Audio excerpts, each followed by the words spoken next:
विषय का धन्यवाद हो कि आज के दिन में हम प्रभु यीशु मसीह के क्रूस पर बोले गए 7 वचनों को सीख रहे हैं।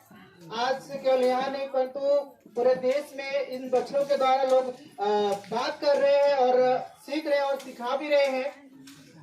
अभी आज से प्रभु यीशु मसीह का 2 वचन हम लोगों ने सीखा और सुना है और इन वचनों के द्वारा जिससे अभी हम तीसरा वचन सुनने वाले हैं और बाकी जो 4 वचन अब अभी सुनेंगे।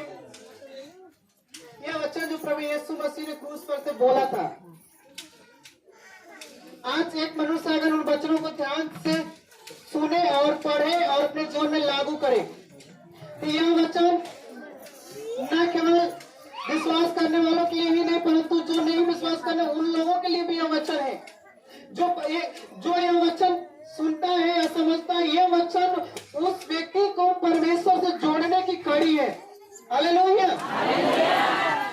इसलिए प्रभु यीशु मसीह के क्रूस पर से बोला गया एक तीसरा वचन, उन्होंने कहा हे नारी यह तेरा पुत्र है और चेले से कहा यह तेरी माता है। हम उस वचन को निकाल लेंगे। यूहन्ना रचित सुसमाचार 19 का 26 और 27।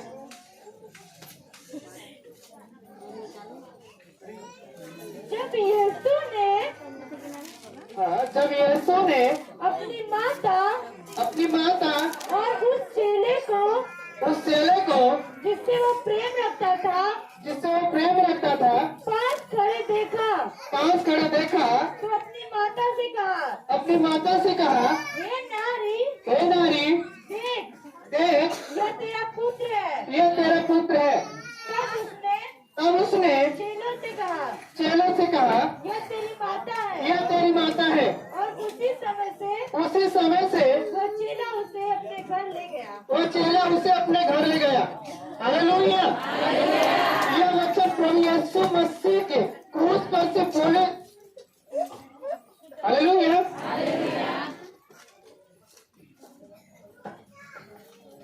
यह वचन प्रभु यीशु मसीह के क्रूस पर से बोले गए। जब प्रभु यीशु मसीह क्रूस पर से बोले थे, यह वचन तीसरा वचन है। और यह वचन प्रभु यीशु मसीह ने इस प्रकार से कहा हे नारी देख यह तेरा पुत्र है। और वह चेले से कहा कि यह तेरी माता है। प्रभु यीशु मसीह ने क्रूस पर से यह वचन अपने संसारिक माता मरियम के इकलौते पुत्र होने के अधिकार को और उस एहसास को या उस दर्द को या उस वचन को पूरा करने का एहसास है जो आज संसार में हर एक अपने बेटे या बेटी हो उनको पूरा करने की आवश्यकता यहाँ पर लिखा है। उसी के विषय में आज हम लोग उन्हीं कारणों के विषय में क्यों प्रभु यीशु मसीह ने मरियम को हे नारी कह करके पुकारा, हम उन्हीं कारणों को आज हम देखेंगे वचन से और समझेंगे। हालेलुया। हम लोग निकालेंगे उत्पत्ति 3 का 15।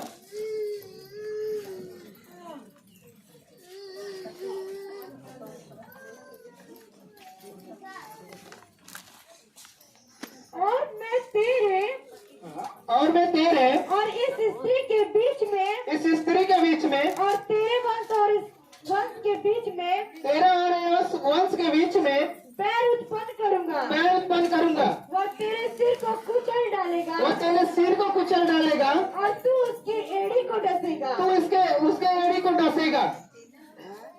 प्रभु यीशु मसीह क्रूस पर से क्रूस के पास खड़े लोगों को और मरियम को यह बताना चाहते थे कि जो परमेश्वर ने पुराने नियम में जो प्रतिज्ञा की थी, आज प्रभु यीशु मसीह क्रूस पर से उस प्रतिज्ञा को पूरा कर रहा है।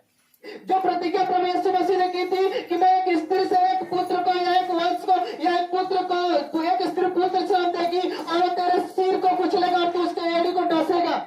शैतान ने प्रभु यीशु मसीह के एड़ी को डसा था, लेकिन आज के दिन में प्रभु यीशु मसीह शैतान के सर को पूर्ण रीति से कुचल रहा था। इसलिए प्रभु यीशु मसीह ने मरियम को क्रूस पर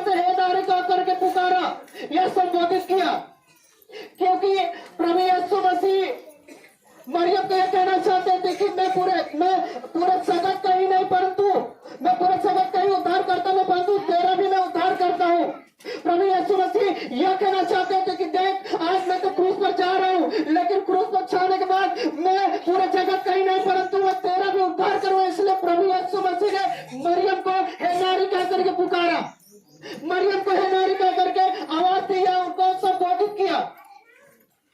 आज और अगर हम दूसरा कारण देखेंगे, पढ़ेगा प्रेरितों 4:12, प्रेरितों 4:12। चलिए किसी दूसरे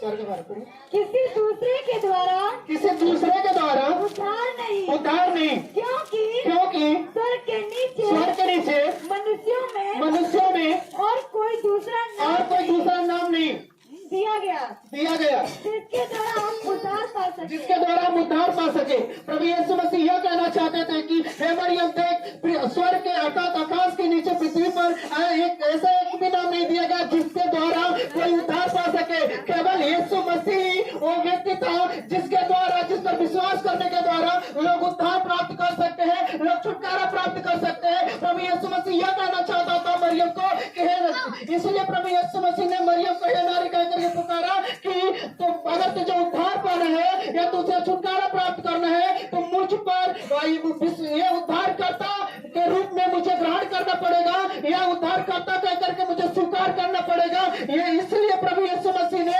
मरियम को हे नारी कह करके पुकारा, मरियम को हे नारी कह करके संबोधित किया, उसको पुकारा।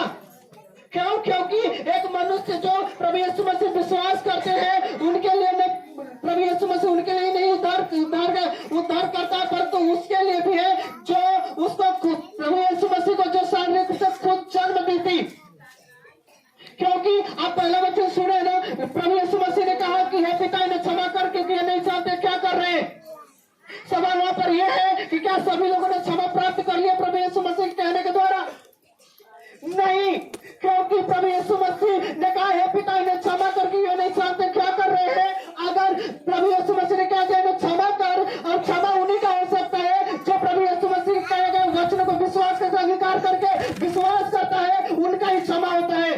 प्रभु यीशु मसीह मरियम को यही कहना चाहते थे कि तुझको अगर उद्धार पाना है तो मुझ पर विश्वास करना पड़ेगा, मुझ पर विश्वास करना पड़ेगा। यही कारण है कि प्रभु यीशु मसीह ने मरियम को हे नारी कह करके संबोधित किया। यही कारण है कि प्रभु यीशु मसीह क्रूस पर थे, उनके शरीर से लहू बह रहा था, उनके हाथों पांव में क्रिया खोदी गई थी, सर पे कांटे का मुकुट पहना गया था, फिर भी प्रभु यीशु मसीह क्रूस पर थे। अपने अंतिम क्षण में भी प्रभु यीशु मसीह अपने संसारिक माता का ध्यान रखने या उनका देखभाल करने के लिए उनका जो जिम्मेदारी था, उनका जो घर का पहला बेटा होने के चलते में उनके पास जो जिम्मेदारी थी, उस कर्तव्य को प्रभु यीशु मसीह क्रूस पर से समझ रहा था। इसलिए प्रभु यीशु मसीह ने यूहन्ना को जो उसके पास खड़ा था, इस वचन का दूसरा जो पहलू है यूहन्ना है, और यूहन्ना भी 12 चेलों में से एक था जो प्रभु यीशु मसीह के पीछे चल रहा था। प्रभु यीशु मसीह जिस रात पकड़वाया गया, लिखा है कि प्रभु यीशु मसीह जिस रात पकड़वाया गया, वो पढ़ेंगे वचन मत्ती 26:56,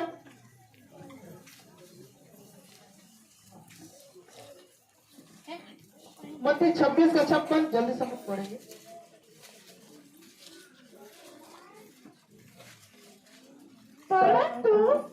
परंतु यह सब इसलिए हुआ है, यह सब इसलिए हुआ है कि भविष्यवक्ताओं के वचन पूरे हो। भविष्यवक्ताओं के वचन पूरे हो।